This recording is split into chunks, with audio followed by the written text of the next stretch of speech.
सुप्रभात प्यारे बच्चों, हिंदी की कक्षा में आप सबका स्वागत है। आप सब बच्चे बिल्कुल ध्यान से वीडियोस देख रहे हो और साथ साथ अपना होमवर्क सही समय पर करके मेरे पास भेज रहे हो। शाबाश बच्चों, आप आगे भी इसी तरह अपना काम सही ढंग से करते रहना। आइए अब हम भगवान को नमन करें और अपने विद्यालय का प्रार्थना।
आप अपनी हिंदी ग्रामर की बुक का पेज नंबर 18 ओपन कर लीजिए।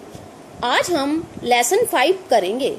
इस लेसन का नाम है सूरज कहो या भानु, पर्यायवाची शब्द। साथ ही आप अपनी रफ नोटबुक और पेंसिल। अब हम पेज 18 पे दी हुई चित्रकथा पढ़ते हैं। इसमें एक लड़की अपनी माँ से कह रही है, माँ मुझे एक जैसे अर्थ वाले शब्दों की सूची बनानी है, कुछ समझ में नहीं आ रहा। तो देखिए माँ क्या जवाब देती है।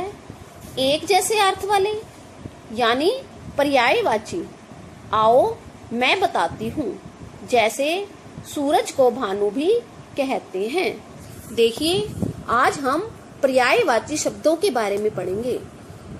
जैसे सूरज, सूरज को हम भानु भी कहते हैं, सूर्य। इस तरह एक शब्द के बहुत से अर्थ होते हैं और एक जैसे अर्थ वाले शब्दों को ही हम पर्यायवाची शब्द कहते हैं। चलिए अब हम अपने क्लासरूम में चलते हैं और क्लासरूम में जाकर मैं प्यारे बच्चों, जिस प्रकार आपकी मम्मी कई बार आपको बेटा कहकर बुलाती है, आपके पापा आपको पुत्र कहकर बुलाते हैं और दादी आपको कहती हैं कि उठ जाओ लाल, तो ये उनके द्वारा प्रयोग किए गए शब्द बेटा, पुत्र, लाल, ये सब एक ही शब्द के अलग अलग अर्थ हैं। तो इस तरह कई बार हम एक शब्दों के एक जैसे बहुत से अर्थ प्रयोग करते हैं। जैसे रात को जब चांद निकलता है तो आप कहते हो मम्मी चांद निकल गया है, और कई बार कहते हो कि चंद्रमा निकल गया है, या फिर चंदा हमें रोशनी देता है। तो चांद के भी आपने कई नाम प्रयोग किए, चांद, चंदा, चंद्रमा, इसके अलावा शशि, ये सब चांद के ही नाम हैं। तो एक जैसे अर्थ वाले शब्दों को हम क्या कहते हैं? पर्यायवाची शब्द। एक बार दोबारा मेरे साथ बोलिए, पर्यायवाची शब्द। और आज का हमारा यही टॉपिक है। आज हम पढ़ेंगे पर्यायवाची शब्दों के बारे में। तो आप अपनी बुक का पेज नंबर 18 ओपन कर लीजिए।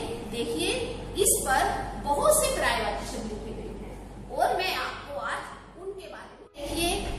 ये देखिए, यह क्या है? किसका चित्र है ये?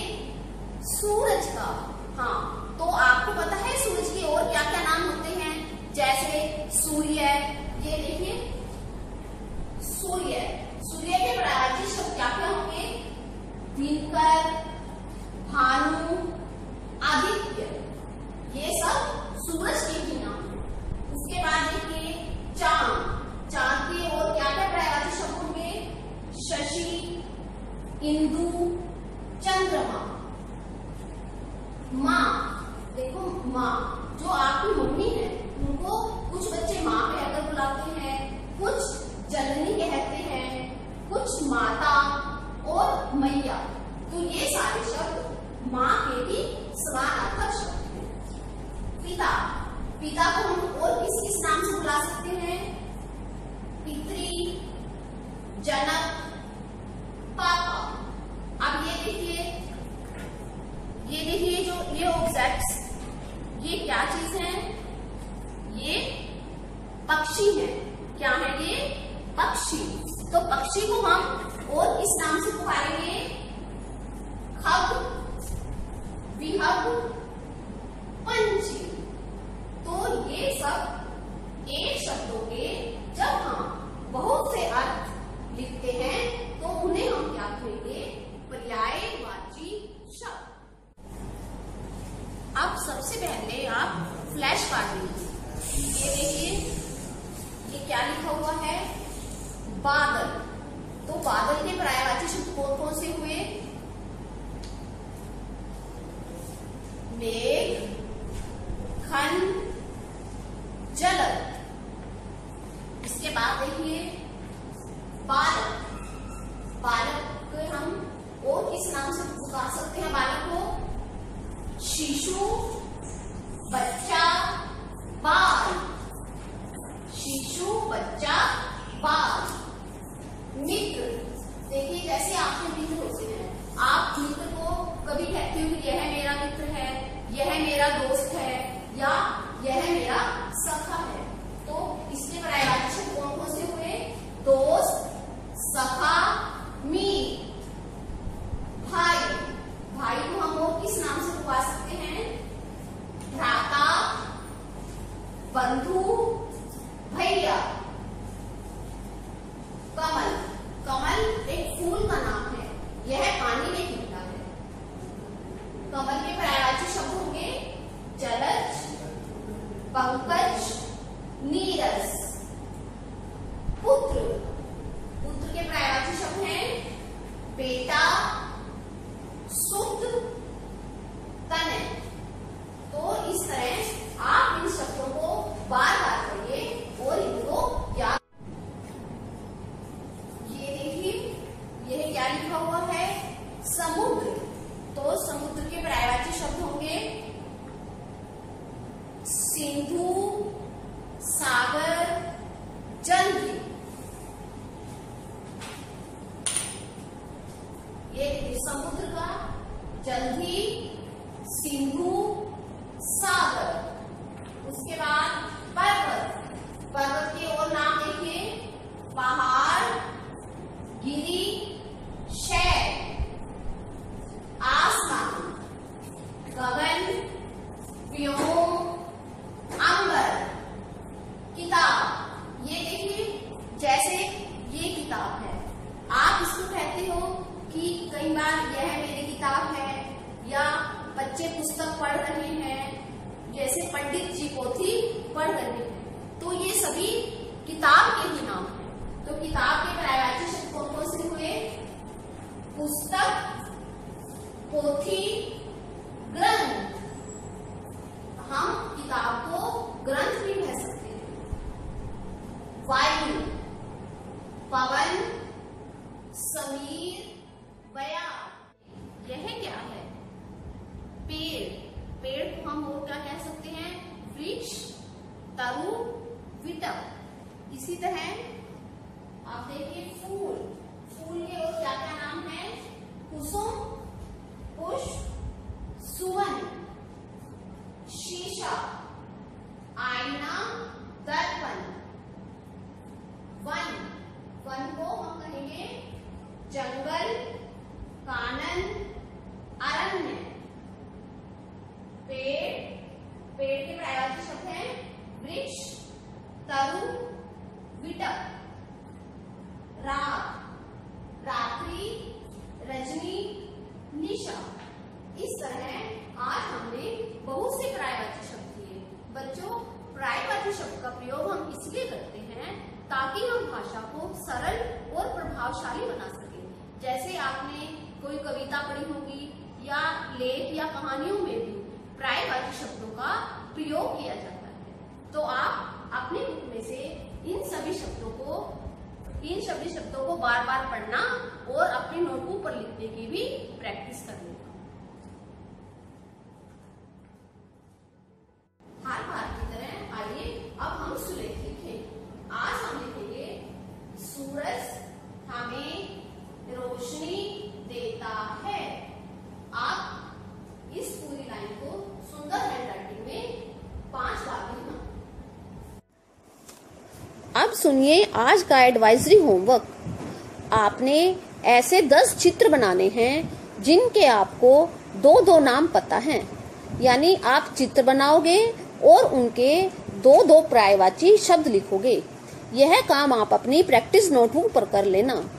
आइए अब हम पर्यायवाची शब्दों का एनिमेशन देखें। बच्चों, आओ हम शब्दों की सैर पर चलते हैं और तरह तरह के शब्दों के बारे में जानते हैं।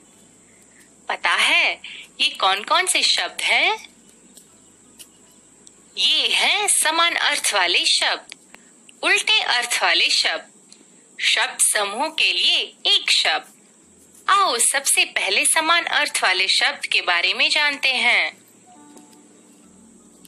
रघु, चलो मैं तुम्हें गांव घुमाता हूँ। चलिए मामा जी। अरे रघु, देखो इस सरोवर का जल कितना साफ है। इसमें जलज भी खिले हैं। मामा जी, मैं समझा नहीं, किसका क्या साफ है? कौन खिला हुआ है? अरे बेटा, इस तालाब का पानी साफ है और इसमें कमल के फूल भी खिले हैं। अच्छा, अब समझा मामा जी, ये पुष्प तो बहुत सुंदर है। चलो बच्चों, अब बताओ सरोवर के लिए दूसरा शब्द? तालाब। मामा जी ने जल के लिए दूसरा शब्द क्या कहा? पानी। कमल के लिए कौन सा शब्द कहा गया? जलज। रघु ने फूल के लिए कौन सा शब्द कहा? पुष्प। बच्चों, आपने ध्यान से देखा, ये सभी समान अर्थ वाले शब्द हैं। सरोवर यानी तालाब, जल यानी पानी, कमल यानी जलज, फूल यानी पुष्प। इस तरह एक जैसे अर्थ वाले शब्द या समान अर्थ वाले शब्द एक ही बात है। उल्टे अर्थ वाले